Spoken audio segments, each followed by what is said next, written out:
There was a time in America when nightfall truly meant darkness. Not the soft haze of a city skyline, not the faint glow from street lamps or television screens, but a darkness so complete that the stars themselves felt nearer, as if they leaned down to keep you company. Welcome back to Sleepy Town Radio, where the past is soft, the stories are slow, and the night never hurries you toward morning. Tonight, we step back into an age before the world was wired, before electric light touched every corner of our lives, a time when the only glow after sunset came from flame, a candle's shy flicker on a kitchen table, the steady breath of an oil lamp, or the amber heart of a wood-burning stove. Imagine yourself standing on the front porch of a small American town around the turn of the century. No headlights, no neon, no electric hum. Only the creak of the boards beneath your feet, the smell of wood smoke drifting from a neighbor's chimney, and a night sky so crowded with constellations it could take your breath away. The Milky Way arches overhead like a river of powdered silver, its reflection shimmering faintly in the dark windows of sleeping houses. Inside, life gathers close to the light. Families cluster around the warm circle cast by a lamp, reading aloud, mending clothes, or simply talking in hushed voices. Shadows pool in the corners, and the boundaries of the home shrink to the reach of its glow. Outside that fragile halo, the world is a deep, unknowable sea of black. You learn to listen differently then, to the wind through bare branches, to the far-off whistle of a train, to the rhythm of your own heartbeat, keeping time with the quiet. It was a world both smaller and larger.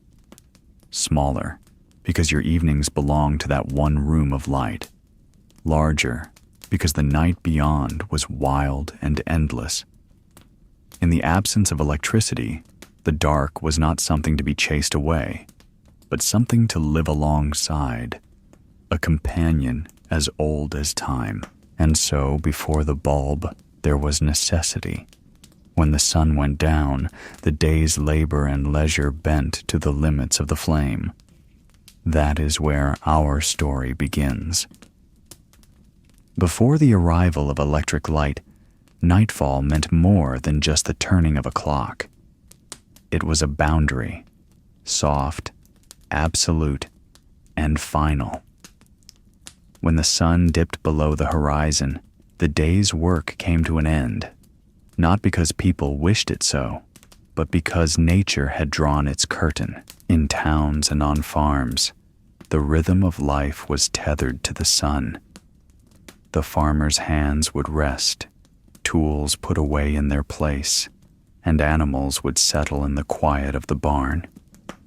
In the city, shopkeepers would close their shutters, the streets falling silent except for the sound of a passing wagon or the faint murmur of voices heading home. Without the hum of street lamps or the glow of storefront windows, the world slipped gently into darkness. Inside the home, that darkness pressed close against the walls, kept at bay only by whatever small flame could be coaxed into life. A single candle on the table, an oil lamp with its steady amber glow. The reach of that light was modest, its edges soft, as though it knew not to intrude too far. Beyond its halo lay shadows deep enough to hide the shape of the room. Evenings were shaped by that fragile circle of illumination. Families gathered near it, their movements slower, their voices quieter, as if the night itself asked for gentleness. Sewing needles gleamed in the flicker. Books were read aloud, not for speed, but for savoring each word. Stories were told face to face, the listener's eyes catching the light as they leaned closer to hear. And yet, There was comfort in this limitation. It was understood, accepted, part of the fabric of living.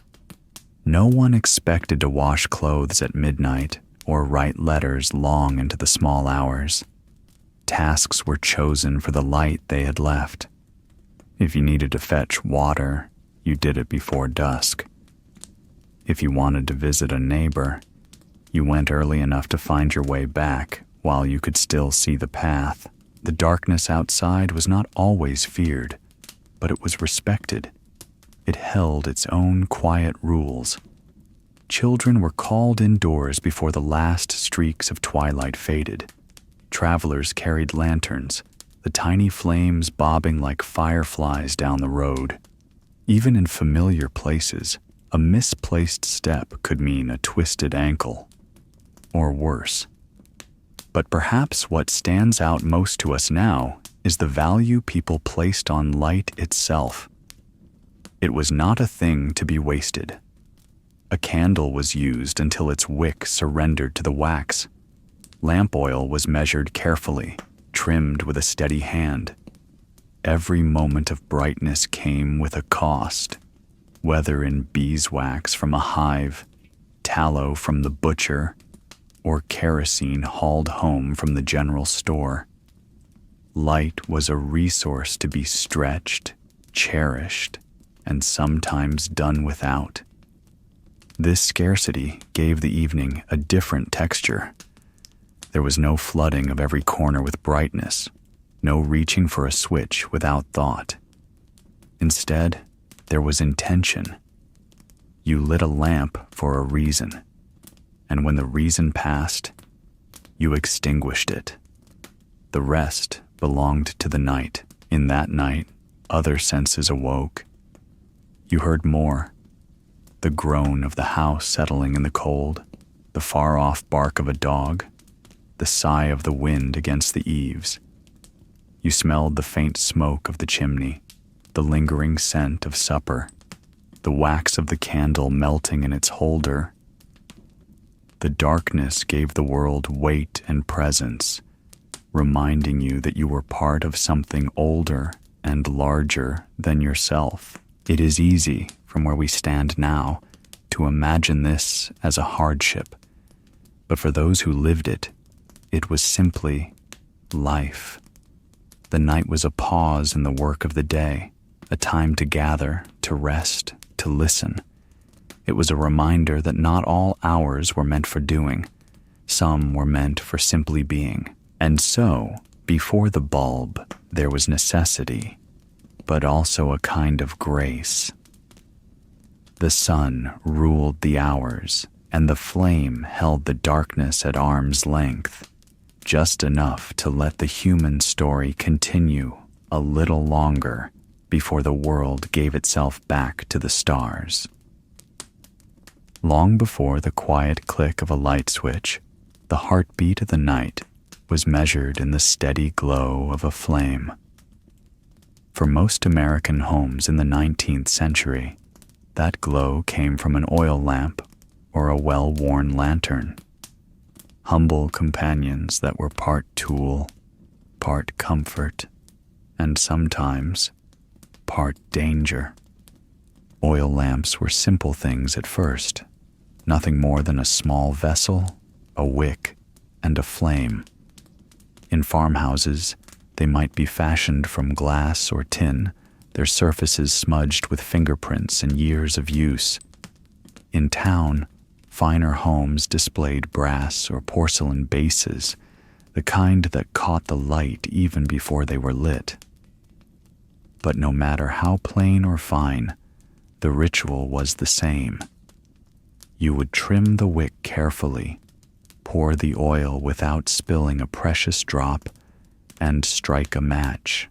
The moment the wick caught, the lamp seemed to exhale, its flame blooming into a soft amber glow that reached only as far as it needed to. Kerosene was the fuel of choice for many by the mid-1800s, replacing earlier oils like whale oil, which had once been shipped in heavy barrels from far-off seas. Before that shift, The scent of whale oil was as much a part of an evening room as the creak of a chair or the ticking of a clock. Kerosene burned brighter, cleaner, and, perhaps most importantly, cheaper, making it possible for families to light more than one lamp at a time, though few ever wasted the chance to save their fuel. Out on the street, lanterns served another purpose.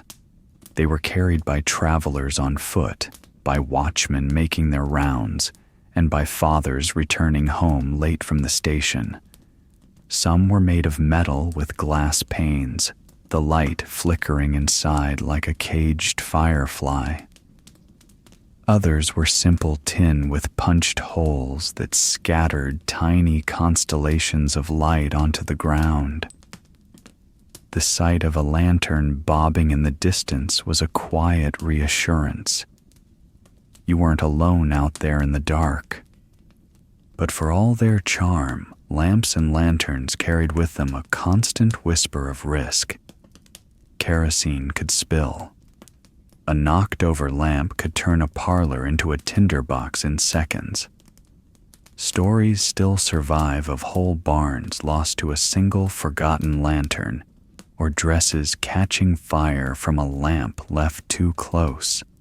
It was a risk people lived with because the alternative, complete darkness, was in many ways even more limiting. Inside, an oil lamp changed the very shape of an evening. Its light was directional, warm, and alive in a way that electric bulbs have never quite managed. It drew people in, pulling them toward the table or the hearth. Children would lean in to read, their faces lit in gold, while mothers mended clothes and fathers pored over the day's paper. The glow seemed to gather everyone into a shared circle, leaving the rest of the room to the cool shadows. Shops that stayed open after sunset relied on rows of lamps in the window, each one a small beacon to passing customers. In winter, when snow lay heavy on the ground, the reflection of those lights danced in the frosted glass, turning an ordinary storefront into something almost magical. And in the smallest of towns, where there might be only one general store or tavern, the sight of lamplight spilling onto the street could make a place feel like the center of the world. Some cities employed lamplighters, men whose job was to walk the streets at dusk, ladder over the shoulder, lighting one post after another until the avenue glowed in a gentle, flickering rhythm. In the early morning, they would return to extinguish them, their work done until the sun dipped again. It was a quiet, almost ceremonial profession. And for many children, watching the lamplighter make his rounds was a nightly fascination. Even today, those who have lit an oil lamp know the way it changes the air around it. The faint scent of fuel, the soft hiss of the wick, the warmth it casts not just in light, but in feeling. It slows the world down. It makes the darkness seem less like an enemy and more like a backdrop for everything that matters. In that slower world, lamps and lanterns were more than just a means to see. They were a means to be together, to share stories, to finish a bit of work, to mark the end of a day with a quiet ritual of light. And in the heart of that glow, life felt close, steady, and safe. Before the age of bright electric lamps, before kerosene became the standard, there was the candle, simple, fragile, and, in its own way, deeply human. In the quiet of the 19th century, a candle was more than just a stick of wax. It was a small promise against the night. When you struck a match and brought it to the wick, there was a moment of pause, a tiny breath, before the flame caught and began its gentle dance. The room changed instantly. Shadows came alive, the edges of furniture softened, and the world outside the reach of that light seemed to fall away. Not all candles were the same, of course. The wealthy might burn beeswax, smooth, pale gold, with a scent faintly sweet and clean. It burned slowly and steadily, its light warm and clear, a luxury that spoke of refinement and comfort. For most families, though, candles were made of tallow, rendered animal fat, poured into molds or hand-dipped in layer after layer until they took shape. Tallow candles did their job, but they smoked, and they carried a scent that was less pleasant, especially on warm summer nights, when the air in a small room could grow heavy. Still, they were affordable, and they kept the darkness at bay. In many homes, candle making was a regular chore. Children might help by cutting wicks or dipping the growing sticks into hot wax, pulling them out to cool before dipping again. The kitchen would smell faintly of fat or beeswax, and the table would be lined with newly made candles standing in a row, ready to serve in the days ahead. It was work, but it was also preparation. Each candle a stored bit of light for the nights to come. Candles brought people together. A single one, set in the middle of the table, might be enough for a family to eat supper, the flame catching glints in the eyes of those gathered around. Several, set in a line, could light a parlor, just enough for reading or sewing. A mother might mend a shirt while her children bent over books, the pages glowing in the soft yellow light. It was never bright enough to chase away every shadow, but that was part of the charm. The dimness invited closeness. It made the circle of light feel safe. There was something personal about candlelight, too. It moved. It flickered when you passed by, swayed in a draft, and bent low when the wick burned unevenly. It felt alive in a way that the later, steady glow of an electric bulb never quite captured. And at the end of the night, when it was time to rest, the act of snuffing out the candle was like drawing a curtain over the day. A quick puff, a brief curl of smoke, and the world slipped into darkness. In churches and gatherings, candles held meaning beyond utility. They became symbols of hope, of prayer, of memory.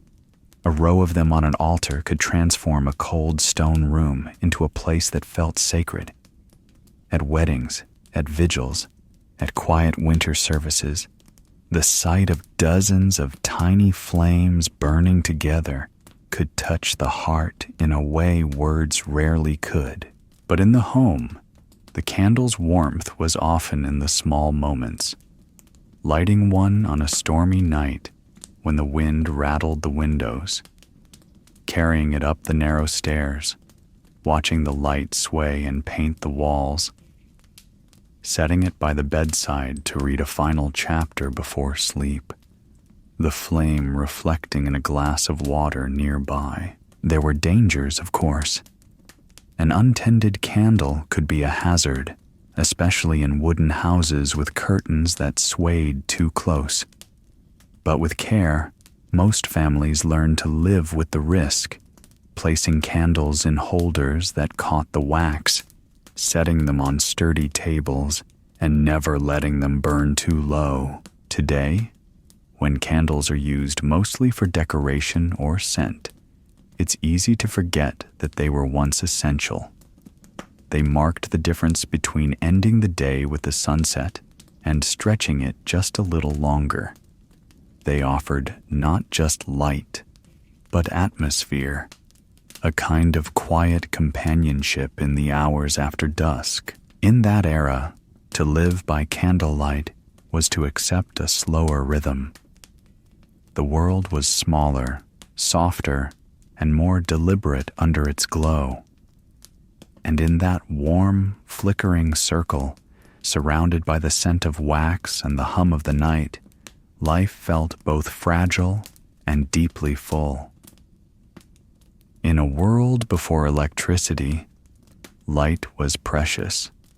It was something you noticed, something you planned for, and something you never wasted. And when it was scarce, people learned clever ways to make the most of what they had. One of the oldest tricks was the mirror. A single candle in the middle of a room might only give a faint glow, but place it before a polished surface, and suddenly that little flame doubled itself. The shimmer of glass or the glint of a metal backing could scatter light into corners that would otherwise remain in shadow. It was a quiet kind of magic, born not from technology, but from observation and patience. In some homes, you'd find small mirrored sconces fixed to the wall, each holding a candle. The flame would shine forward while its reflection bounced back into the room, giving the illusion of more light than there truly was. In parlors and dining rooms, these mirrored holders could transform an ordinary evening into something that felt almost grand. The walls seemed to lean back, the shadows softened, and the faces around the table took on a warm, gentle glow. Gold leaf was another secret. Its surface caught light like no other material, turning even a dim candle into a soft, golden radiance. You could find it on the frames of portraits, the edges of mirrors, the ornate moldings that crowned the ceilings of fine homes. In churches, gold leaf worked with sunlight streaming through tall windows, making altars and sacred objects seem to shimmer from within. In the flicker of candlelight, the gold came alive, its surface dancing with the smallest movement of the flame. It wasn't just for beauty. It was practical too. Light reflected off gold was warmer, softer, and more inviting than the harsh glare of bare metal. It wrapped a room in a kind of gentle luxury, whether you were sitting in the pews of a colonial church or in the parlor of a well-appointed home. Even in humbler places, the principle remained the same. A scrap of tin, polished to a shine, could be placed behind a lamp to push its light outward. Some lanterns were designed with a curved metal backing, like a shallow bowl, that would catch and direct the flame's glow, focusing it where it was needed most. A farmer might set one near his workbench, so that even in the dark of winter evenings, he could mend a harness or sharpen a tool without straining his eyes too much. In larger public buildings, architects learned to play with light as if it were a living thing. They placed windows so that morning or afternoon sun would bounce off pale walls, brightening the interior without the need for more lamps. In theaters and meeting halls, chandeliers hung with glass prisms caught every spark of candlelight, scattering it in tiny rainbows across the ceiling. It wasn't just illumination, it was atmosphere, an invitation to linger a little longer in the glow. For visitors to such places, the effect could be unforgettable. Imagine walking into a colonial church on a winter's evening, when the only light came from dozens of candles set into mirrored sconces along the walls. The air would carry the faint scent of beeswax. The pews would be bathed in rippling gold, and every face seemed lit from within. It was as if the light itself had been multiplied, filling the space with a warmth that reached beyond the physical. Even in modest American homes of the 18th and 19th centuries, these tricks of reflection and shine were passed down quietly. from one generation to the next. A daughter might remember how her mother always placed the oil lamp near the mantel mirror before guests arrived. A son might recall his father polishing the tin reflectors before winter holidays, wanting every bit of brightness the season could bring. These small acts, arranging, polishing, positioning, were born of a time when light was not taken for granted. They turned necessity into art, and in doing so, they made the long nights feel shorter, the rooms feel warmer, and the people inside feel just a little more connected. And perhaps that is the lasting magic of it all. Not just the cleverness of reflection, but the way it gathered people together within that carefully multiplied glow to share a meal, a story, or simply the comfort of each other's company. There was a time when the very walls of a building were designed to speak. Before electric light, when the sun was the only true lantern in the sky, architects learned to treat light as both a material and a message. And nowhere was this more evident than in the churches of early America. Step inside one on a clear morning and you would understand. The heavy wooden door would creak open to reveal a quiet interior, cool and still.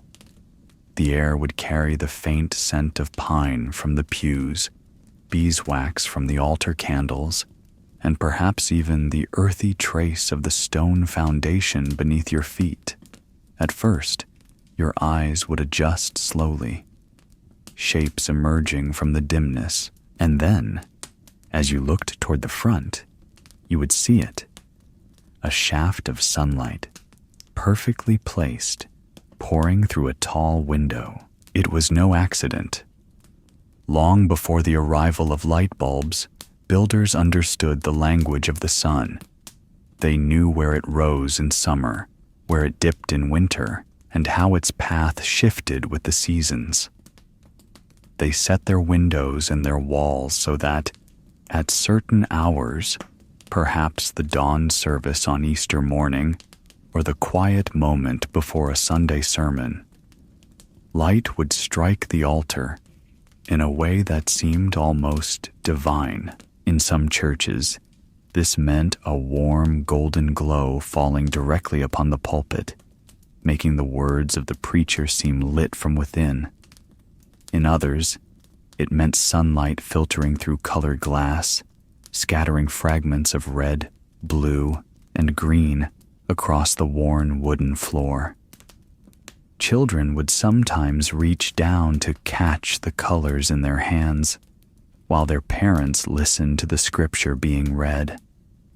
The light became more than just brightness. It became a living part of the story. Even the simplest meeting houses, built with plain glass panes, could carry this quiet magic. When the morning sun came through at the right angle, it would illuminate dust motes drifting in the still air, each one turning slowly as if in a silent dance. In winter, the light would slant low and long, stretching across the pews in gentle bands, warming the hands of anyone lucky enough to sit in its path. In those days, people didn't think of light as something you could simply switch on. It was a gift, something you waited for, something you noticed. A shaft of sunlight in the middle of a sermon could feel like a blessing. A sudden shadow, cast by a cloud passing overhead, could turn the room introspective and still. The congregation experienced it together, not as a distraction, but as part of the service itself. And in the great churches of older cities, Boston, Philadelphia, Charleston, you might find even grander plays of light. Here, stained glass windows told entire stories without words: the Good Shepherd, the Nativity, the Resurrection. When the sun moved behind them, The glass seemed to wake up. Scenes glowed with an inner fire. Faces took on warmth, and golden halos shimmered as if alive. It was art and devotion, woven together in the quiet choreography of the day's light. But it wasn't only about beauty. These patterns of sunlight reminded worshippers of the passing of time, the turning of seasons, the cycles of day and night. In a world without clocks in every pocket, the movement of light through a church could be as telling as the toll of a bell. It marked the hour of prayer, the time for song, the moment to bow one's head. And so, churches became more than just buildings. They were instruments tuned to the sun, spaces where light itself became a participant in worship. It was as though, in those quiet hours, the heavens bent just enough to touch the earth, and the people gathered there felt it. For those who grew up in such a place, the memory lingers. Even decades later, they can still recall the way sunlight would pour in on a winter morning, warming their cheeks as the choir's voices rose. They can still see the shifting colors on the floor, the way they crept slowly across the boards until they vanished at noon. And perhaps they remember the deep sense of peace that came from knowing they were part of something older and larger than themselves. Something written in stone, wood, and light. In our world now, where a room can be made bright at the flick of a switch, such moments are rare. But in the churches of early America, sunlight was not just illumination. It was a story told each day. Quiet, steady, and eternal. A reminder that even in the deepest shadows, the light would always find its way in. Before the age of electricity, fire was both a friend and a threat. It was the heart of the home, the source of light, warmth, and the heat for every meal. But it was also a constant danger.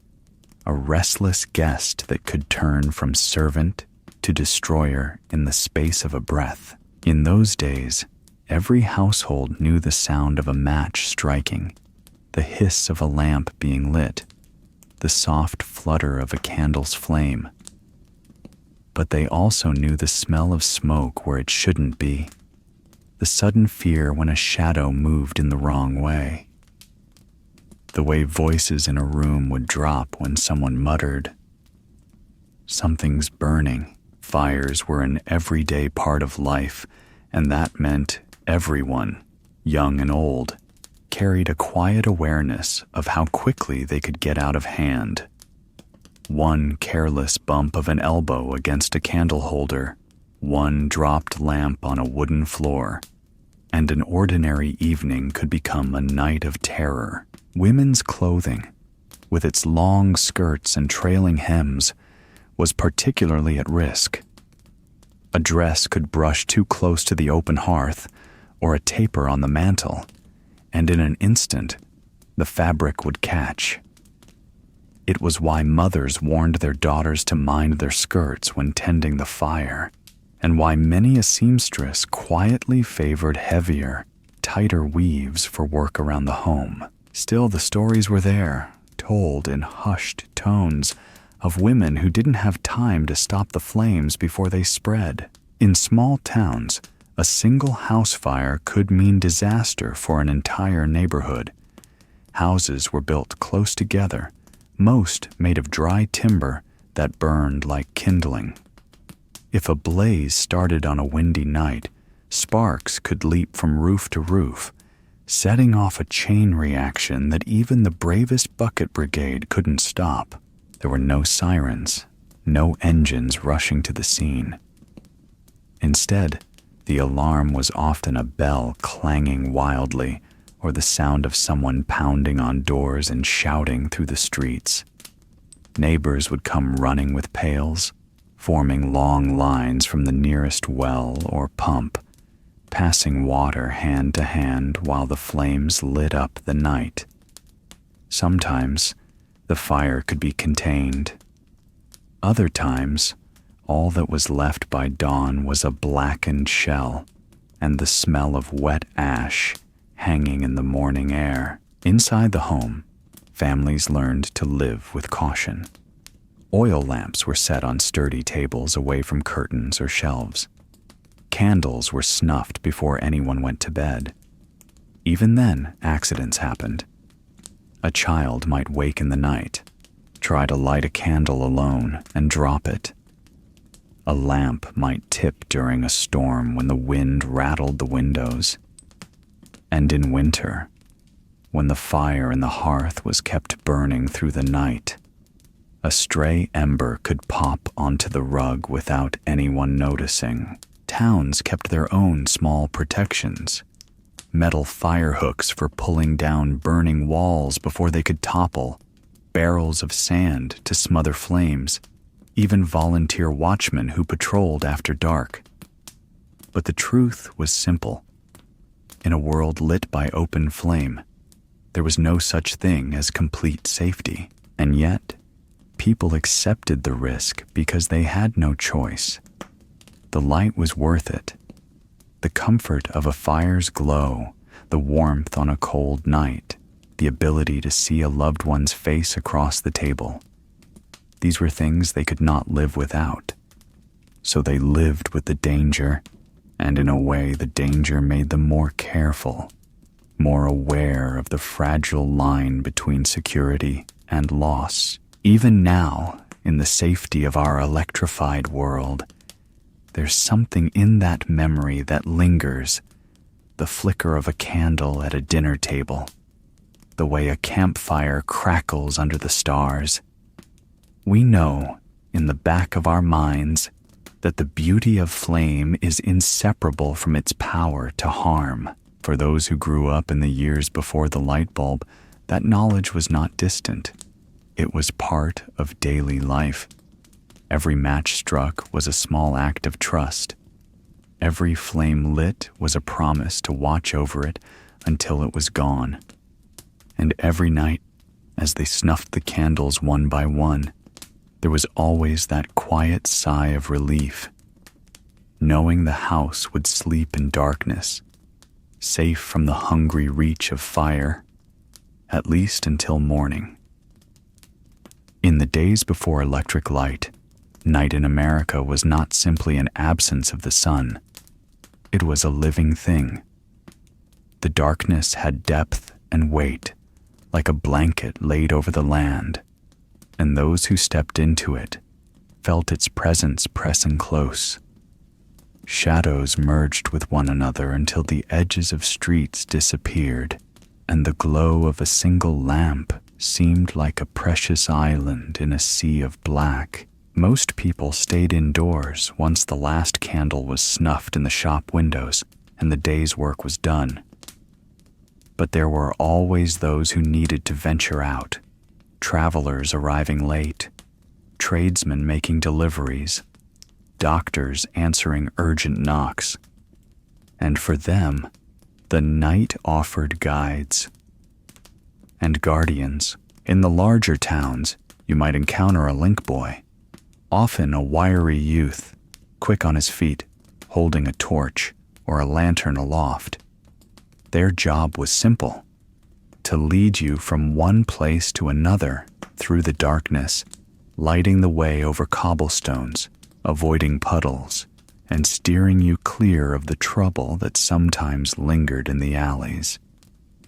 For a coin or two, they'd walk ahead, their light bobbing in rhythm with their steps, casting fleeting shadows on the brick walls and wooden fences. They knew the streets as well as any map, and they knew the shortcuts too. Though following a link boy through the narrow backways was always a matter of trust, there was something comforting in that small pool of light moving before you, the sound of the boy's footsteps splashing through rain or crunching on frost. It was a reminder that, Even in the deepest dark, you weren't alone. Still, link boys had their reputation, some earned, some exaggerated. Stories told of boys leading strangers into ambushes or vanishing suddenly and leaving their customers to the mercy of the night. Whether true or not, such tales spread quickly, adding a layer of mystery to an already shadowed world. Then there were the Watchmen.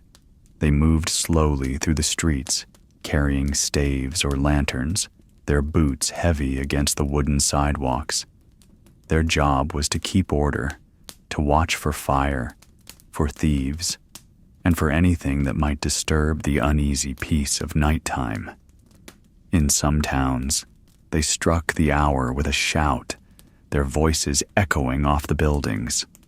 10 o'clock and all's well. It was both reassurance and warning, a reminder of the time, and that the world outside your window was still being watched. The watchman's lantern cast a softer, steadier light than the link boy's torch, and his presence was less hurried. He might pause to check a latch on a shop door, to listen at the mouth of a dark alley, or to tap his staff against the cobbles as a signal to a fellow watchman down the street. And in that era, when the threat of fire loomed as large as the threat of crime, his role was as much about vigilance against the sudden flare of flame as it was about guarding against human mischief. In small towns, there might be only one man walking the streets at night, his lantern swinging gently at his side. Neighbors would know his silhouette and the slow cadence of his stride. A dog might bark as he passed. A curtain might twitch open just enough for someone to see the light drift by. And then the darkness would settle again, unbroken except for the stars overhead. Every now and then, whispers traveled faster than the watchman's pace, rumors of strange figures seen at the edge of the lamplight or of ghostly shapes vanishing into the fog. Whether these were real dangers or just the mind's tricks in the dark, no one could say for certain. But they became part of the fabric of night, woven into the shared stories of neighbors the next morning. Walking through such a world required a different kind of awareness. You learned to listen for the sound of another's approach before you saw them. You recognized the rhythm of a watchman's steps or the quick patter of a link boy leading someone home. And above it all, the night itself hummed with a stillness we rarely feel today. A stillness made deeper by the knowledge that light was rare, and the darkness would not retreat until dawn. For those who lived in that time, the figures of the link boy and the watchman were more than just workers. They were moving beacons in a world lit only by flame, guardians and guides in the fragile hours between sunset and sunrise. And even now, when we walk a brightly lit street, some small part of us can imagine the comfort of seeing that single point of light ahead, and the quiet assurance of footsteps leading us safely through the dark. For generations, night in America had been a velvet curtain drawn tight over the world. Shadows deepened until they swallowed the streets, and the only light came from the flicker of flame, fragile, shifting, and always at the mercy of wind or neglect. But in the early decades of the 19th century, a new kind of light began to arrive, one that did not waver with every passing breeze, and one that promised to change the way people lived after sunset. It was called gaslight. At first, it seemed almost magical, an invisible fuel drawn from deep beneath the earth or manufactured from coal, piped through the streets and coaxed into a steady, bright flame inside glass globes and iron posts. Where a lantern had once cast a small pool of light at the foot of a building, gaslight poured a warm, golden glow over entire stretches of road. The darkness no longer pressed so close. Instead, it retreated into doorways and alleys, leaving the main thoroughfares alive with radiance. The first time a town saw its streets lit by gas was often an occasion worth remembering. Crowds gathered in the evening, murmuring with excitement, children craning their necks to see the lamplighters at work. One by one, the lamps flared to life, their glass chimneys glowing against the deepening blue of twilight. Shopkeepers, once bound to close when daylight faded, lingered at their counters, watching customers drift in well past supper. Families strolled arm in arm under the new lights, marveling at how clearly they could see faces, signs, and storefronts. In cities like Baltimore and Philadelphia, among the first in America to adopt gaslight, the change was dramatic. No longer was night a signal to retreat indoors. Theaters began scheduling later performances. Restaurants stayed open to serve after-dark patrons. Even the simple act of walking home felt different, safer, livelier, touched by a quiet sense of modernity. Yet gaslight was not just about convenience, it was about confidence.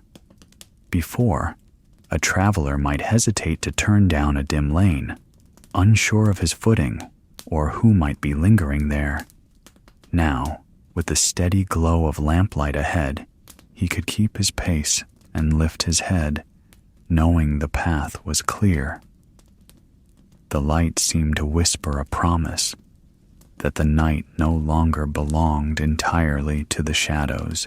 Of course, it was not without its quirks. The lamplighters still made their evening rounds, carrying their long poles tipped with a small flame. They moved from post to post, unlocking a tiny valve, letting the gas flow, then touching the tip of their torch to the mantle within. A sudden bloom of light, and they would move on, their silhouettes framed in the glow they left behind. At dawn, they would return to extinguish each lamp, restoring the streets to the gray stillness of morning.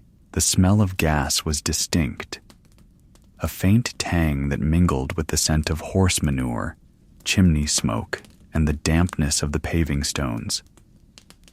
On cold nights, the lamps themselves seemed to give off a kind of comfort, their glass catching the frost, their metal poles warm near the flame. Moths gathered in hopeless circles around them, tiny wings tapping against the glass, while the rest of the street pulsed with a quiet, amber heartbeat. For those who had grown up in a world lit only by oil and candle, the change was profound. Gaslight made the streets feel inhabited long after the sun had gone. It turned evening from a time of retreat into a time of gathering, and it hinted, just hinted, at a future where darkness itself might be tamed entirely. Standing on a street corner in those early years, you could almost sense the shift. Somewhere beyond the pools of golden light, the old world still lingered, the world of link boys and watchmen, of nervous steps in deep shadow. But here, under the gas lamps, America was stepping into something new. The nights would never be quite as dark again. By the middle of the 19th century, gaslight had moved beyond its first flickering trials and begun to take firm root in America's growing cities. What had once been a marvel reserved for a few public squares or prestigious avenues was now winding its way into the very heart of urban life. In places like New York, Philadelphia, and Boston, the change was as visible as the lights themselves. Where streets had once vanished into shadow just after supper, they now glowed with a steady, golden radiance that drew people from their homes. It was more than illumination. It was invitation. Shopkeepers could keep their doors open well past dusk, their display windows shimmering in warm light.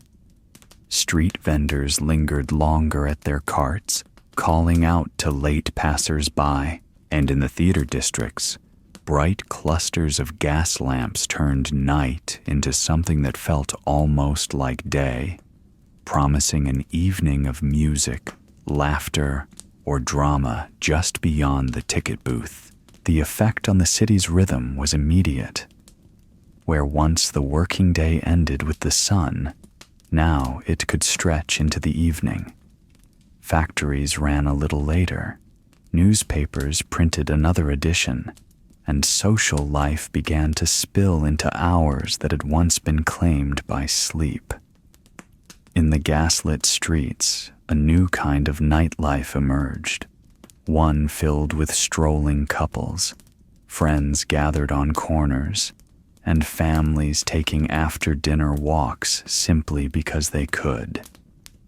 Those who had lived through the change spoke of it with wonder.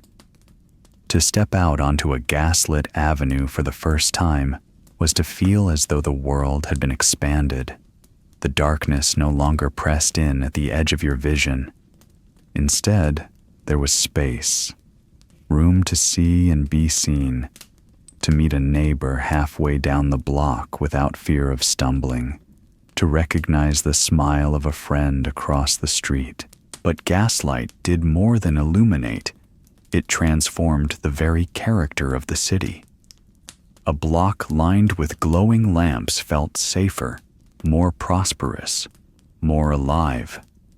Visitors arriving by train or steamboat would sometimes remark that they knew they were nearing the heart of the city, not by the sounds of commerce, but by the distant sparkle of gas lamps stretching down the streets like a necklace of small suns. Inside the buildings, too, the glow changed things. Restaurants became evening destinations, their interiors warmed by the amber light that made polished wood gleam and glassware sparkle. Music halls thrived, as audiences could arrive later without fear of the dark streets. And hotels proudly advertised their gaslit parlors, where travelers could read, converse, or simply sit in comfort long after night had fallen. Yet, as with every new marvel, there was an unspoken edge to the wonder. Gas was not without its hazards, and people knew it. Leaks could sicken, explosions could devastate, and a careless match could still spark disaster. But these concerns lived quietly in the background for most. The glow was too alluring, the convenience too profound, for the risks to outweigh the benefits in the minds of city dwellers eager for progress. Walking down a gaslit street in those years, you might hear the clip-clop of carriage wheels echoing in rhythm with the hiss of the lamps. Your breath would mingle with the faint scent of coal gas in the crisp night air. The lamps themselves would stand like patient sentinels, each one casting its pool of light into the cobblestones, where shadows stretched long and soft. Moths and beetles would orbit in their endless circles, drawn to the heat and brightness, while somewhere nearby, a lamplighter moved steadily from post to post, tending to his evening rounds. For the American city, gaslight was more than technology. It was a symbol. It marked a leap forward, a promise that the darkness could be pushed back, that life need not end when the sun slipped away. It stitched the hours together, binding day to night with a warm and steady thread of gold. And in that glow, the city learned to live in new ways, ways that would only deepen as the next great light, electricity, waited quietly in the wings.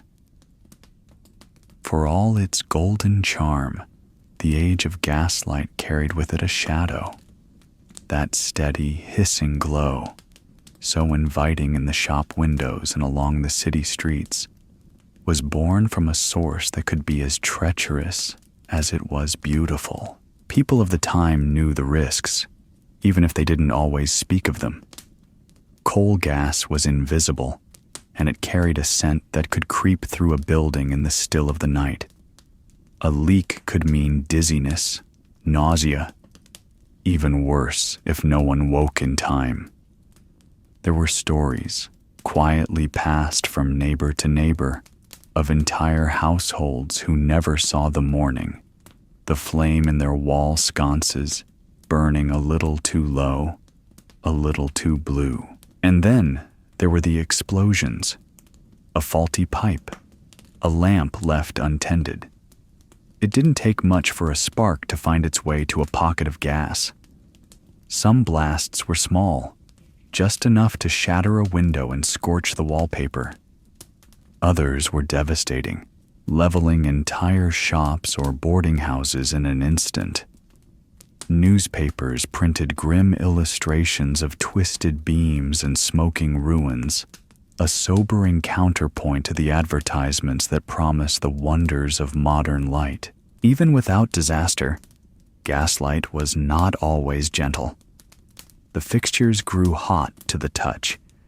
The air inside a room could grow dry and heavy, carrying that faint metallic tang. In the winter, it was merely a nuisance, but in the thick heat of summer, some would let the lamps go dark early, choosing the shadows over the stifling warmth. And yet, for every cautionary tale, there were fond ones too. Many remembered the lamplighter as a familiar figure of the neighborhood, often a man in a worn cap and heavy coat, moving from post to post with his ladder or long pole. Children would wait for him, following at a distance as he kindled each lamp with a practiced flick, transforming the street from shadow to amber glow. It was said you could set your watch by the lamplighter's rounds, his steady pace a heartbeat for the block. Some swore the light itself seemed kinder when lit by a man's hand. A gas lamp that had been dark all day would bloom into life with a soft woof, its glass chimney fogging for a moment before clearing to reveal the steady flame. In those first few seconds, the light would quiver, almost shy before finding its strength. It was a small, living thing, a flame with a pulse, nothing like the instant glare of electric light that would come later. On quiet nights, the hiss of the gas mixing with the gentle murmur of the street could feel almost like a lullaby. Couples walking home from a concert might pause beneath a lamp, their breath turning to silver in the cold. A shopkeeper might stand in his doorway, arms folded, watching the pools of light stretch down the street like stepping stones into the dark. Yes, there were dangers, real and serious. But for those who lived in the gaslit era, the memories often softened in the telling. They remembered the way the light gathered people, made the night seem smaller and more welcoming. They remembered the lamplighter's nod, the glow on the cobblestones, the moths circling in their endless dance, and perhaps, in the quiet honesty of hindsight, they knew they had lived in a time balanced delicately between wonder and risk, when every night was lit not just by flame, but by the trust they placed in it. It began, as so many great changes do, with a quiet moment no one realized would echo through history. In a small workshop in Menlo Park, New Jersey, A man with tired eyes and soot on his sleeves leaned over a table, testing yet another filament. Thomas Edison had been chasing light for years, searching for a way to capture the sun's brilliance and place it in the palm of a hand.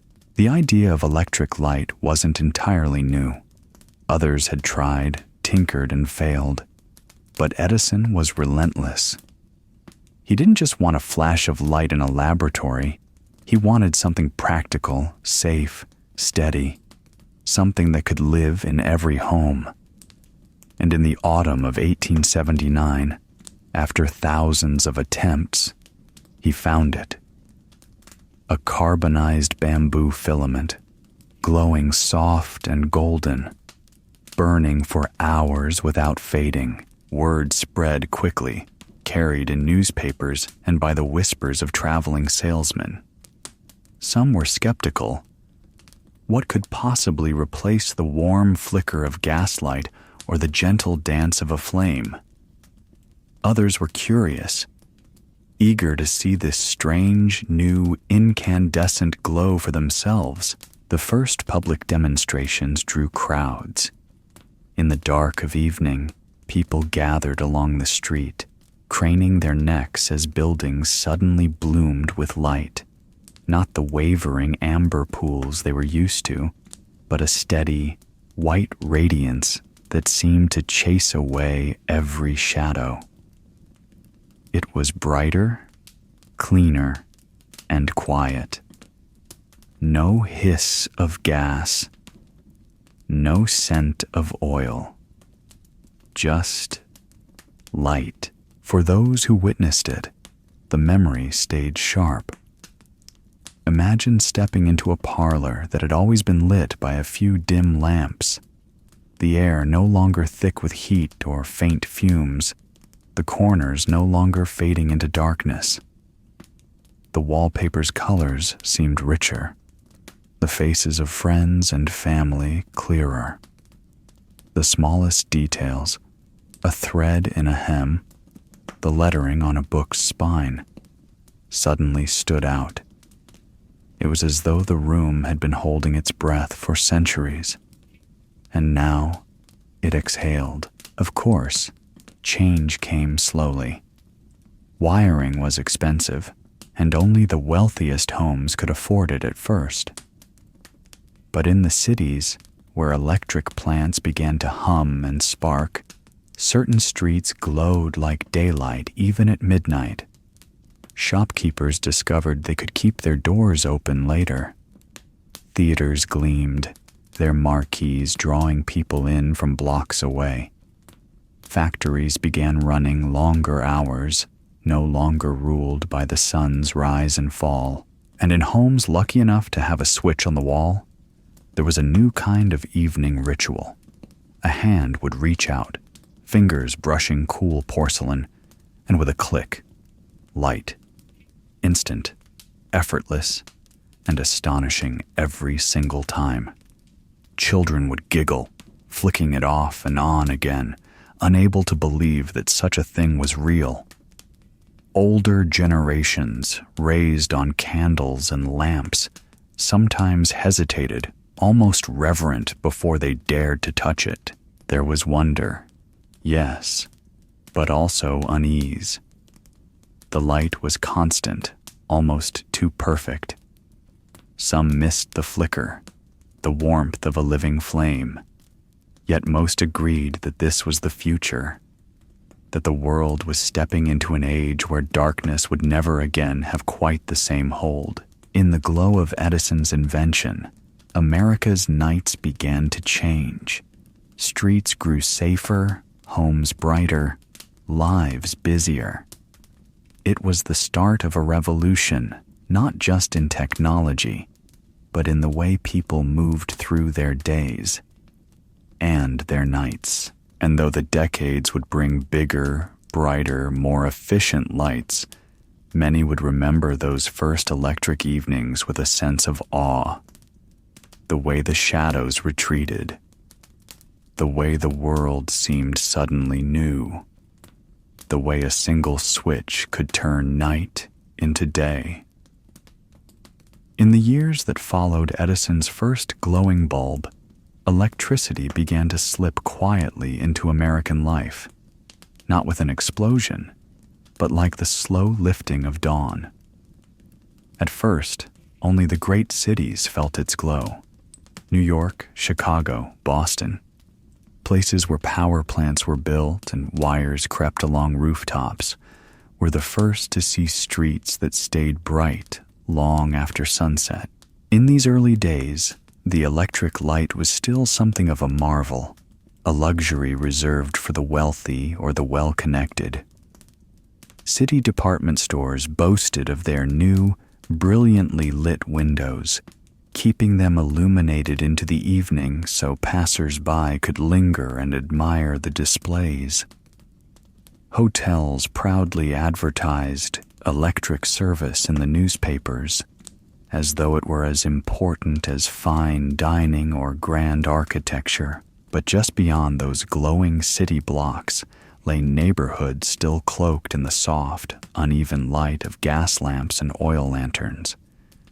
Rural America, the farms, the small towns tucked between fields and forests, watched from afar. For them, the idea of flipping a switch and bathing a room in steady, clean light felt like something out of a storybook. When electricity finally arrived in a small town, it often came with ceremony. Linemen would work for days, stringing wires along the main street. Children would stand in the dust and point, whispering about how the light was coming. And on the first night, townsfolk would gather, sometimes in front of the general store, sometimes at the town square, just to watch as the switch was thrown and the darkness gave way. The moment was always met with gasps. Women shielded their eyes at first, the brightness almost startling. Men tilted their hats back and nodded silently, as if to say, "Well, that's progress." Children, of course, were enchanted. They'd run home and beg their parents to let them keep the light on just a little longer, watching their bedrooms transform into something almost magical. But in those first electrified homes, light was used sparingly. Fixtures were often in the center of the ceiling, a single bulb casting its glow across the room. People still spoke in the language of thrift, switching it on only when needed, and often switching it off when they left a room. The cost of wiring and power meant that most families began with only 1 or 2 lit rooms, while the rest of the house remained in shadow, just as it had for generations. Factories, on the other hand, embraced this new power without hesitation. No longer chained to daylight, they could run shifts deep into the night, filling the cities with a low hum of machinery. Streetcars, too, extended their hours, allowing people to travel safely after dark. Life began to stretch beyond the boundaries set by the sun, and yet, even with the excitement of progress, there was a quiet understanding that something was being left behind. The deep, velvety nights of a pre-electric world began to fade. In the cities, the Milky Way, once as familiar as the moon, started to vanish from view. The silence of evening was replaced by the distant thrum of power plants and the glow of street lamps outside bedroom windows. Still, for most, the trade was worth it. Electric light brought safety, convenience, and a sense that the future had finally arrived. Families could read together after supper without straining their eyes. A mother could sew late into the evening while her children studied nearby. And a father, returning home from work after dark, could open the door to a house lit warmly from within, his loved ones' faces clear and bright in the glow.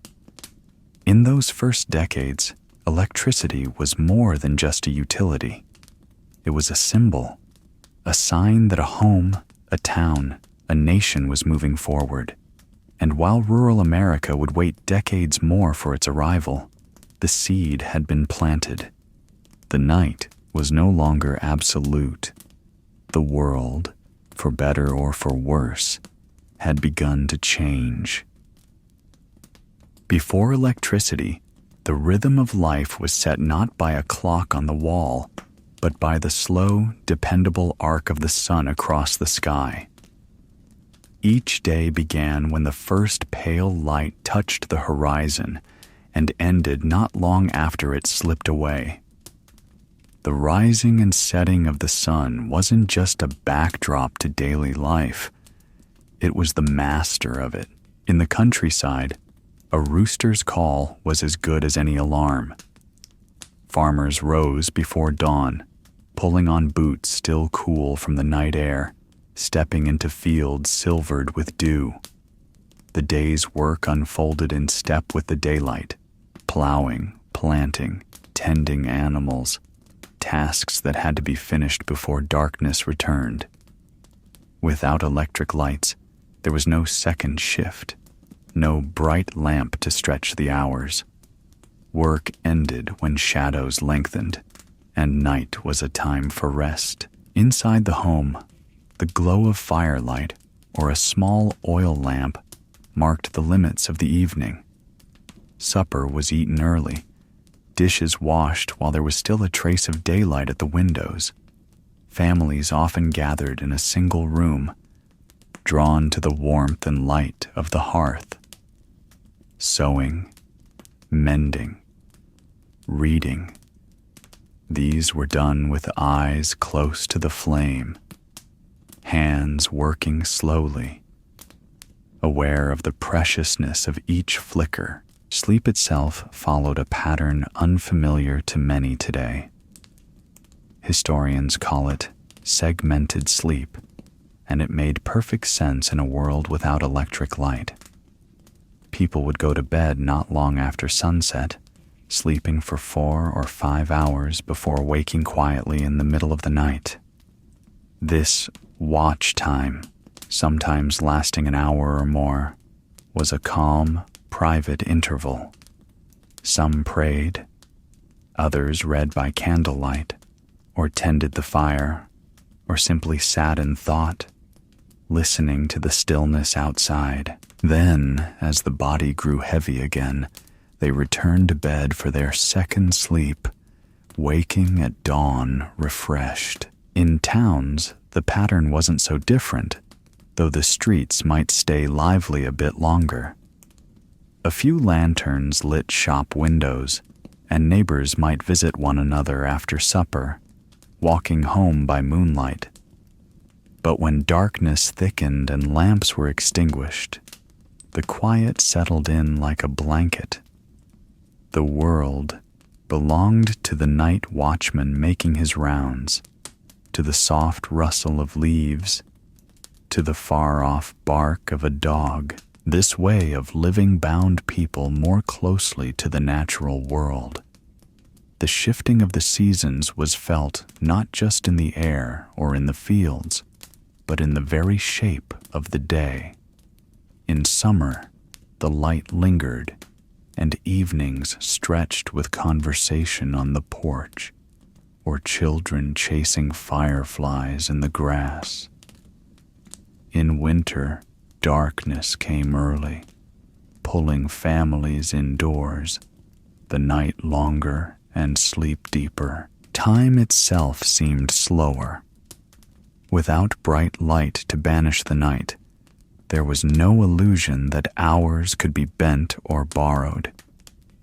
The day was enough for what it was meant to hold, and the night belonged wholly to rest. And yet, there was a certain peace in that pace, a certainty in knowing that when the sun set, the world would grow quiet. That work would wait until morning. That sleep, in its 2 gentle halves, would carry you through the dark and deliver you into the light again. It was a rhythm written into every heart, every home, a way of living by the sun that shaped not only the hours, but the soul of a time now gone. In the years before electric light pushed back the darkness, night was not something to be feared. It was something to be shared. It wrapped itself gently around homes and streets, carrying a stillness that belonged to everyone. The world did not disappear when the sun went down. It simply changed its voice. In small towns, porches became the evening's gathering place.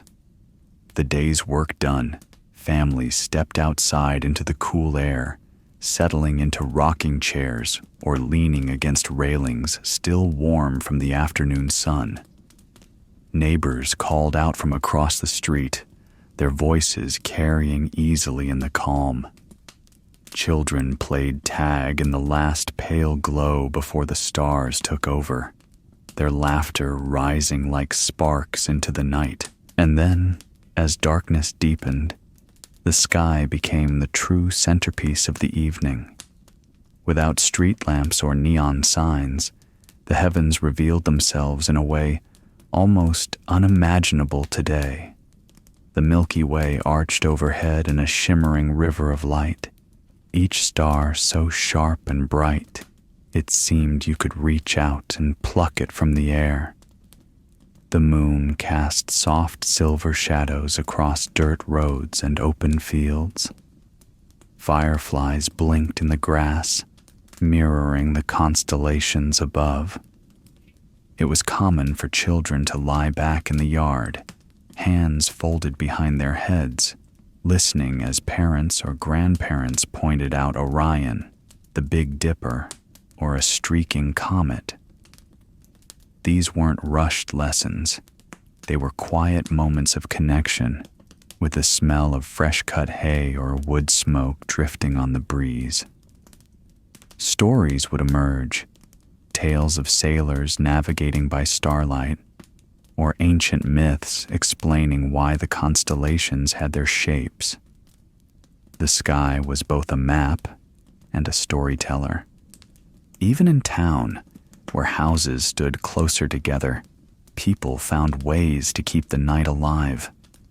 Some gathered on benches in front of the general store, sharing the day's news under the glow of a single oil lamp. Others strolled slowly down the main street, stopping to greet friends or to listen to the faint strains of a fiddle drifting from an open window. Without the distraction of bright lights, every flicker of a candle, every shadow passing by, felt more vivid, more alive. Farther out in the countryside, the quiet could be so deep that you could hear a wagon long before it arrived, the sound of wooden wheels and horse hooves carrying across the fields. Coyotes might call in the distance. An owl's low, steady hoot would answer. And above it all, the stars looked down, steady and eternal, the same for every person who paused to look up. Nights like these made communities feel closer. In the shared darkness, people noticed one another more. Faces illuminated not by harsh bulbs, but by the gentle, living light of flame or moon.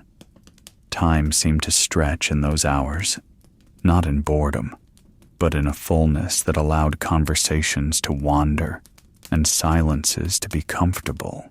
And so, the night was not merely the absence of day. It was a presence of its own.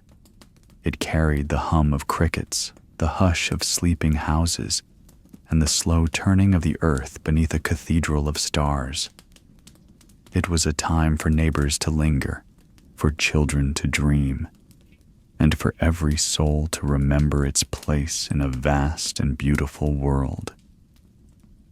The century was turning, and with it, the air seemed to hum with a strange mix of familiarity and possibility.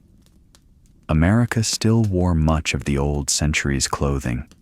Dusty streets in small towns, clapboard houses with wide porches, and church bells that called the community together every Sunday. Yet, somewhere on the horizon, change was rolling in like a slow, steady tide. In the cities, you could hear it before you saw it. The rattle of trolley cars, the hiss of steam, and the confident purr of a new invention called the automobile. The first time one rolled down Main Street, people stepped out of shops and homes just to watch it pass. Horses shifted nervously, and children ran alongside, their laughter chasing after the clattering wheels. It was still rare enough to draw a crowd, a mechanical marvel in a world that had known only hoofbeats for centuries. Down at the corner drugstore, a man might be showing off his latest treasure, a small, boxy camera. He'd gather friends to pose stiffly in the sunlight, telling them to hold still for just a moment longer. Those snapshots, sharp and black and white, would soon find their way into family albums, preserving faces and places that, until now, had lived only in memory and painted portraits. And then there was the radio. In its earliest form, it was more curiosity than necessity, a tangle of wires and dials that, with a bit of luck, could pull voices and music out of the air. Imagine the wonder, sitting in a parlor on a winter's night, hearing a distant orchestra play as though it were right there in the room. For the first time, the faraway felt just a little closer. Still, beyond the cities, life in the countryside carried on much as it had for decades. Oil lamps still burned in farmhouse windows, neighbors still visited by horse and wagon. Work rose and fell with the sun, and the quiet at night was broken only by the wind through the trees or the soft lowing of cattle in the barn. For many, the turn of the century brought no dramatic shift overnight. Change arrived slowly, carried on trains and in letters, seeping into rural life like dawn light creeping across a field. There was a balance then, a world with one foot in the past and one stepping toward the future. Gas lamps still lit many streets, but electric light was beginning to spill from some shop windows. Telegrams still carried urgent news, but the telephone, with its crackling voice lines, was starting to appear in a few lucky homes. The new century promised more speed, more connection, and more convenience. Yet in these first years, America still moved at the pace of a walk. For those who lived through it, the dawn of the 1900s was not a sudden leap into modernity, but a gentle unfolding. A horse might trot past an automobile. A lamplighter might work beneath the glow of an electric bulb. It was an era where old and new stood side by side, where progress did not yet demand the erasure of the familiar. And in that quiet space between centuries, America found itself looking both forward and back, savoring the comforts of what it knew, while quietly preparing for all that was to come. At the dawn of the 20th century, America was a country divided, not by war or politics, but by the rhythm of daily life. In the cities, life beat fast and loud. Streets echoed with the clang of trolley bells and the hiss of steam, with shop doors swinging open and shut from morning until long after sunset. Gas lamps lined the sidewalks, and in the wealthier districts, the first electric bulbs glowed in warm, steady light. There was a hum to the city, the hum of ambition, of factories turning out goods, of typewriters clacking in tall office buildings, and the constant, restless movement of people chasing opportunity. In places like New York, Chicago, or Philadelphia, the night no longer belonged to darkness. Theaters blazed with light, luring people inside with vaudeville shows and moving pictures. Department stores stayed open late, their windows glowing with tempting displays. A man could step out after supper, stroll down a crowded avenue, and find himself part of a tide of strangers, all living by the rhythm of streetcars, timetables, and shop hours. But 100, 200 miles away in the countryside, life followed a slower, older clock. When the sun dipped below the horizon, the day truly ended. Oil lamps and candles gave just enough light to finish sewing a shirt, to read a chapter by the fire, or to talk quietly at the kitchen table. Outside, the only glow came from the moon, from the stars, and maybe from a lantern swinging in someone's hand on their way to the barn. The silence was deep enough that you could hear the rustle of a breeze in the corn, or the distant bark of a farm dog half a mile away. In the city, a man might earn his living by handling paper, machines, or money that passed through his hands, but never stayed there. In the country, a man's work was often as tangible as the soil under his fingernails, or the wood stacked by the shed. City children learned to dodge streetcars and weave through crowded markets. Country children learned the feel of a horse's reins, the smell of fresh-cut hay, and the way the world looked just before a storm rolled in. Still, the lines between city and country were not walls, they were paths. Many young men and women left farms for the lure of the city's bright lights and steady wages, sending letters home about the wonders of electric street lamps and grand department stores. Others, worn down by the noise and smoke, went the other way, seeking the quiet of fields, the slower pace, the kind of rest you could only find where the night was truly dark. And so, at the turn of the century, America lived in two tempos at once. One was quick, urgent, and forward-looking. The other was measured, rooted, and content with the familiar.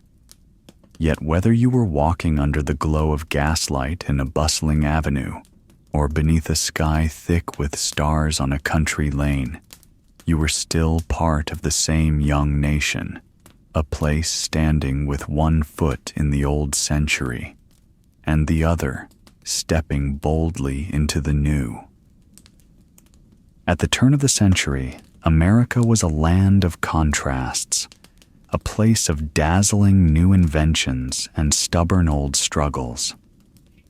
In the midst of the excitement over electric light, automobiles, and telephones, there were lives still lived in the shadows, far from the promise of progress. In the factories of New York, Pittsburgh, and Chicago, men and women worked long hours in the clang and roar of machinery, their days measured not by the sun, but by the relentless whistle of the foreman. For many, the wages were barely enough to keep food on the table. And for far too many children, there was no school bell to break the day. Only the grind of labor in textile mills, coal mines, or canneries. Tiny hands were quick with thread and nimble in the narrow seams of machines, but they paid the price in bent backs, tired eyes, and a childhood that slipped away too soon. In the fields, life was no easier. Tenant farmers and sharecroppers battled poor soil, unpredictable weather, and prices that seemed always to favor the buyer. Families rose before the sun and worked until the light failed, their fortunes tied to the whims of the land and the market. In winter, when the ground lay frozen and work was scarce, The pantry shelves grew bare, and the weight of worry pressed heavier than the cold. And yet, even in those hard years, change was stirring. Reformers began to speak out against the exploitation of child labor. Journalists, with their ink-stained fingers, exposed the dangerous conditions in factories and tenements, forcing the nation to see what had long been hidden in the dim corners. Organizations formed to fight for fair wages, shorter hours, and safer workplaces. Public health, too, took tentative but vital steps forward. Cities began to understand that clean water and proper sewage systems could save more lives than any doctor's visit. Vaccines, once experimental, were becoming more widely available. In rural towns, traveling nurses brought medical care and knowledge to families who had never seen a clinic. Education slowly began to stretch its reach. New schoolhouses, sometimes no more than a single room with a wood stove, rose on the edges of towns and across the prairies. Teachers, often young women barely older than their pupils, carried with them not just books, but the hope of a different future. A child who could read and write had more than letters. They had a key to doors their parents might never have opened. Progress didn't come all at once, and it didn't reach everyone equally. But it came. Streetlights lit safer paths home at night. Public libraries offered warmth, light, and a place to dream beyond the day's work. Evenings might still be spent mending clothes by lamplight, but in those moments, there was the quiet comfort of knowing that, little by little, life was changing. And so, America in those years was a country straddling two worlds, one still bound to the hardships of the past, and another reaching toward a future of greater fairness, health, and opportunity. For those who lived through it, the path forward was not always clear, but the steps were steady. And each flicker of progress, like each small flame in the darkness, promised that the night would not last forever. In the early years of the 20th century, when the workday was long and the night still mostly dark, people found joy in ways that were simple, yet deeply satisfying. Entertainment didn't need to be grand to be memorable. It only needed to be shared.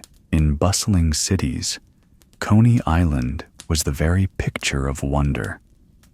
Families stepped off the streetcar to find themselves greeted by the smell of popcorn and salt water, the sound of laughter carried on the breeze. There were rides that rattled and soared, games of chance with flashing lights, and arcades filled with the clink of coins and the chatter of strangers. A nickel could buy a carousel ride, its wooden horses leaping in a circle while the band organ played a bright, brassy tune.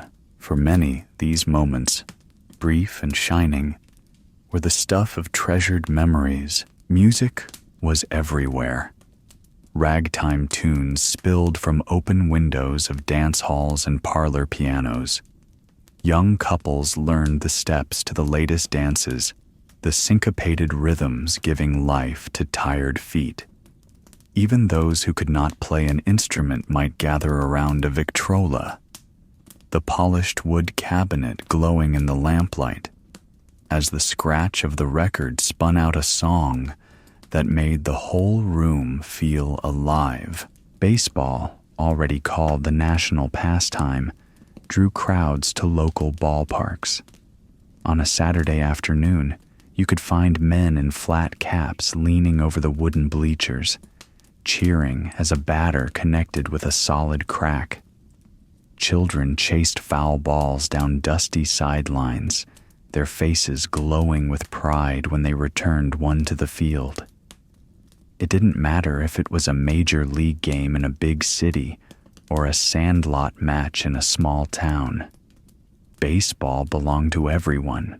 Nickelodeons, the small storefront theaters of the day, offered another kind of magic. For 5 cents, you could sit in the dark and watch flickering images of faraway lands, daring adventures, or comedies that made the whole audience roar with laughter. The air smelled faintly of popcorn and coal oil, and when the lights came back up, people spilled into the street with smiles, their heads filled with stories. But not all joy was bought with a coin. In rural towns, community socials were the highlight of the season. Quilting bees, church picnics, and barn dances brought neighbors together. Children played tag in the grass until the stars came out, while adults shared news, recipes, and songs passed down from their own parents. These were evenings where time seemed to slow, and the glow of a lantern hanging in the barn doorway felt like the warmest light in the world. Even at home, the smallest things could bring comfort. A game of checkers on the kitchen table, reading aloud from a well-worn book, sitting by the fire with a cup of tea, listening to the wind outside. These quiet pleasures were the threads that wove everyday life together. Modest, yet strong enough to last a lifetime in memory. For those who lived then, entertainment was never about excess. It was about connection, to each other, to the moment, and to the simple joy of being alive. Whether under the bright lights of Coney Island, the dusty diamond of a baseball field, or the gentle sway of a porch swing, these were the moments that lit up their world, even before the electric light could. And so, as we draw this journey to a close, we find ourselves once more in a world without the hum of a single electric wire. The night around us is still, wrapped in a soft darkness that feels almost alive. A darkness broken only by the golden flicker of a lantern in the window, or the steady, tender flame of a candle burning low. It is here, in this deep and quiet hour, that life seems to slow into something timeless. The air carries the scent of wood smoke drifting from a neighbor's chimney. Somewhere, far across the fields, the faint sound of a dog barking fades into the night. You might hear the slow creak of a rocking chair on a porch, or the hush of voices speaking softly so as not to disturb the stillness. In these moments, light is more than just brightness. It is company, warmth, and safety. The little circle it casts feels like the center of the world, while the shadows at the edge hold both mystery and comfort. There is no clock glowing on the nightstand, no screen to pull your eyes away. Time is measured instead by the way the fire settles in the hearth, by the rhythm of your own breath, by the quiet sigh of the wind against the walls. Perhaps you imagine yourself in a farmhouse at the turn of the century, the kind built strong against winter winds. The day's work is done, the tools cleaned and put away, the animals fed, the supper table cleared. A single oil lamp glows in the kitchen, where 2 chairs remain pulled close together from a long evening's conversation. Outside, the frost has begun to gather on the window panes, catching the lamplight in tiny crystals. Or maybe you see yourself in a small town on the edge of the new century, where gaslight still lines the main street. The shops have closed, but the bakery has left a loaf cooling on the sill. The sound of footsteps echoes in the crisp night air as someone walks home, passing under pools of warm light before disappearing into the dark again. This was life before electricity claimed the night. A life lit gently, lived slowly. It was a world where the stars were the brightest lights most people would ever see, where neighbors lingered on their porches to share a story, and where a family might gather, not because the hour demanded it, but because the night itself invited it. And maybe that is why it feels so restful to imagine it now. In this picture, there is nothing pulling you forward, no urgency, no rush. The quiet is not empty. It is full of small, human things. The murmur of a voice, the scrape of a chair, the steady heartbeat of a home at rest. So tonight, as you settle into your own quiet place, perhaps you can carry a little of that world with you. The slow rhythm, the gentle light, the sense that all is well enough for now. Let the noise of the day fade to the edges, the way a lamplight fades into shadow. Let your mind wander through those still streets, those warm kitchens, those star-filled skies, until you feel your breath deepen and your eyes grow heavy. Thank you for joining me on this journey through time, back to a softer, slower America. May these memories, borrowed though they may be, wrap around you like a quilt on a cool night.